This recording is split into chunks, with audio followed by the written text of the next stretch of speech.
Olá, seja muito bem-vindo a mais este vídeo. Eu sou o Clair. No vídeo de hoje eu quero conversar com vocês acerca do porquê o cristianismo se distanciou do judaísmo, tá? Então eu vou estar comentando sobre isso e peço que você se inscreva no canal, assine as notificações. Na página inicial do canal você encontra um curso de teologia, pagamento único, vai te edificar muito. Também, caso queira apoiar o meu trabalho, só se tornar membro ou fazer alguma doação via Pix, o meu e-mail está na descrição. Caso queira falar comigo, meu telefone se encontra no meu Instagram e no meu Facebook, na página inicial do canal aqui. Então é só ir lá e você já me acha. Vamos a mais esse vídeo em si. Essencialmente, uma pessoa argumentou o seguinte: não, que esse papo que gentios convertidos ao cristianismo eram maior do que os judeus convertidos ao cristianismo é uma falácia, é uma mentira. Uma pessoa comentou sobre isso, né? E como ela não me acusou disso, mas ela falou que esse argumento, a fonte que eu peguei é um pouco equivocada, eu decidi então dar uma pesquisada melhor para rever alguma informação e tal. E numa pesquisa muito rápida eu descobri o seguinte: no final do primeiro século, até o final do primeiro século, isso aí estamos falando do final do primeiro século, considerando que o cristianismo surgiu com Jesus, e aí você tem sua morte, você tem a primeira leva de cristãos ali nos anos 30, 35, né? E aí você tem o desenvolvimento da igreja a partir daí, você tem um período de 70 anos. O cristianismo, ao final do primeiro século, ele somava 500 mil de pessoas dentro do Império Romano. Isso é muita coisa para uma religião que em 70 anos começou com 12. Com 12, né? Um homem, 12 na Galileia. Então, e uma outra informação muito importante é que no ano 70 depois de Cristo, você tem a queda da cidade de Jerusalém, você tem a destruição do templo.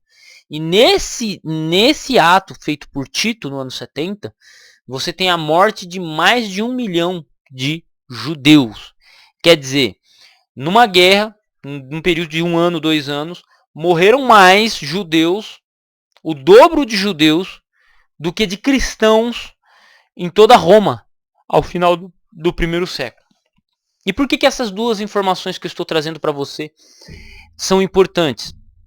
Elas são importantes para a gente entender o seguinte: que a expulsão dos cristãos das sinagogas, isso conversando com um amigo aqui, o Jackson, ele falando que estudando sobre o cristianismo primitivo, ele fala que a dissensão entre judeus e cristãos se deu antes da queda de Jerusalém. Isso é, por volta do ano 60, talvez 70. E que no ano 70 os judeus são praticamente exterminados da face da terra, né? E aí houve a diáspora, aquele território passa a se chamar de Palestina e por aí vai. Então, o que acontece? O cristianismo, de fato, inicialmente, ele era composto pela sua maioria de judeus. Você pega o livro de Atos e ele começa como?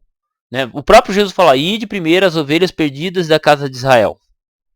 Primeiro, ele falou isso para os discípulos. Os discípulos primeiro pregavam onde? Em Jerusalém e nas circunvizinhanças. Com a chegada de Paulo, com a conversão de Paulo ao cristianismo, o cristianismo ele expande sua visão de mundo e embarca a se expandir pelo mundo, que aí começa a ser levado aos gentios de fato. E a igreja gentílica, ela vai crescendo dia após dia. Primeiro são os prosélitos gentios convertidos ao judaísmo, se tornam cristãos, né? Porque a religião cristã ela era uma seita do judaísmo, tanto que ela é chamada de seita dos nazarenos, ela é chamada de cristãos pela primeira vez. Cristãos foram chamados de cristãos pela primeira vez em Antioquia. Até então era a seita do caminho, a seita dos nazarenos, né? Que acreditavam em Jesus de Nazaré. Só que com a chegada de Paulo, com a visão de Pedro, você tinha também discípulos que falavam grego ali fluentemente, né? Acho que André e Filipe, se eu não me engano. O que acontece? As regiões circunvizinhas de Israel, Decápolis, por exemplo, começaram a embarcar muitos gentios. Na igreja de Corinto e de Roma, muitos gentios. Você vai para Antioquia, era um polo helenístico, né? Tanto quanto Tarso e por aí vai, né? Então, assim, os gentios eles cresceram em número, enquanto que o próprio povo judeu, os próprios judeus, eles se diminuíram. Inclusive, eu mencionei a queda de Jerusalém, ela é importante ser mencionada a destruição do templo, porque o negócio foi tão feio, que tem um cara chamado Joséfo, que ele escreve a História dos Hebreus, o livro dele, História dos Hebreus, para que os romanos ou os povos de fala, os helenistas, eles pudessem ter uma noção do que era o judaísmo. E nessa jogada, Joséfo ele tenta aproximar grupos judaicos, comparar grupos judaicos, fariseus, saduceus, os próprios essênios, com grupos filosóficos, né, estoicos e entre outros platônicos. Ele tenta fazer uma mescla ali. E por que ele tenta isso? Para tentar mostrar que os judeus não eram um bicho de 7 cabeças. E por que ele faz isso? Porque, cara, o filme dos judeus estava queimado no Império. Né? Quando a gente olha, e isso qualquer estudioso de história que pegou um pouquinho para ler sobre o Império Romano, sabe que judeu tem dado dor de cabeça para os romanos desde Antíoco Epifânio. Desde Antíoco Epifânio, os judeus tinham um problema com Antíoco, pediram ajuda para os romanos, aí os romanos vieram ajudar, e como eles controlavam a região, os judeus sempre estavam fazendo revoltas, pequenas revoltas, sempre revoltados, né? O Herodes o Grande tentou pacificar, tanto que depois da morte de Herodes, como mencionada lá em Mateus capítulo 2, se eu não me engano, Herodes, o pai, morre e depois fica os seus 3 filhos, os seus 3 filhos, mas nenhum dos 3 consegue governar direito, né? Ou apenas um, então os outros 2 são tirados do poder, para você ver como que é um negócio doido, né? Pra você ver como que o negócio é doido. Tanto que um dos Herodes que manda matar o João Batista, né? Então um dos Herodes filho. Então o Herodes é que pacificou, pelo menos conseguiu controlar a região no período ali de Pompeu, César e Otaviano, né? Até o período acho que de Otaviano. Aí ele morre acho que no período já de Tibério, acho, tá? Não estou sendo preciso, mas é mais ou menos por essa época. Então ele morre ali no ano 2 antes de Cristo, mais ou menos, e aí os seus filhos entram no poder. Então o que acontece? O judeu ele já tinha o filme queimado dentro do Império Romano.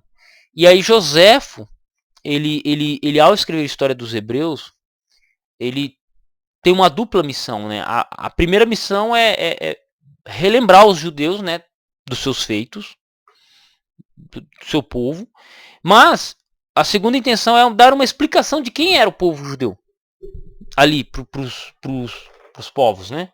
Para os romanos principalmente, porque, cara, imagine assim, os outros povos, dinheiro, vamos dar um exemplo, dinheiro, para você ver como que judeu era um bicho chato nesse sentido, dinheiro, os romanos imprimiam dinheiro, né, as moedas romanas, e tinha o símbolo de quem, né, de César, símbolo dos deuses e tal.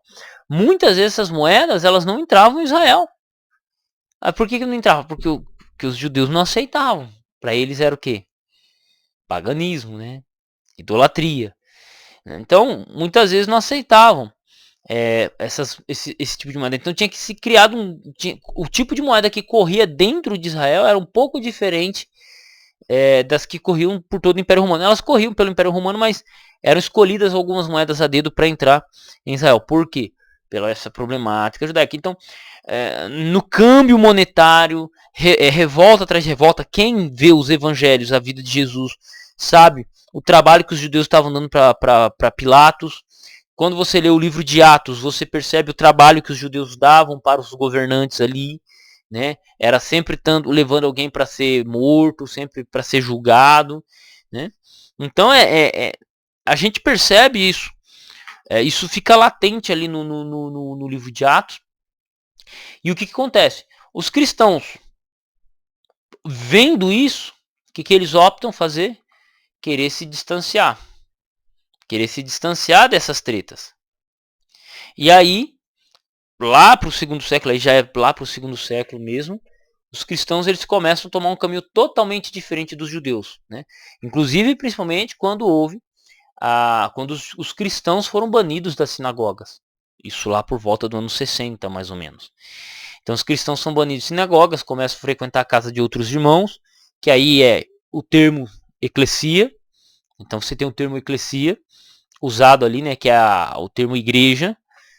Não que era uma igreja como a gente usa hoje, estruturada, organização, mas eclesia era o ajuntamento dos irmãos na casa de alguém, né? De alguém que era um pouco mais rico, de alguém que era mais... Ponto, né? Então, o que acontece?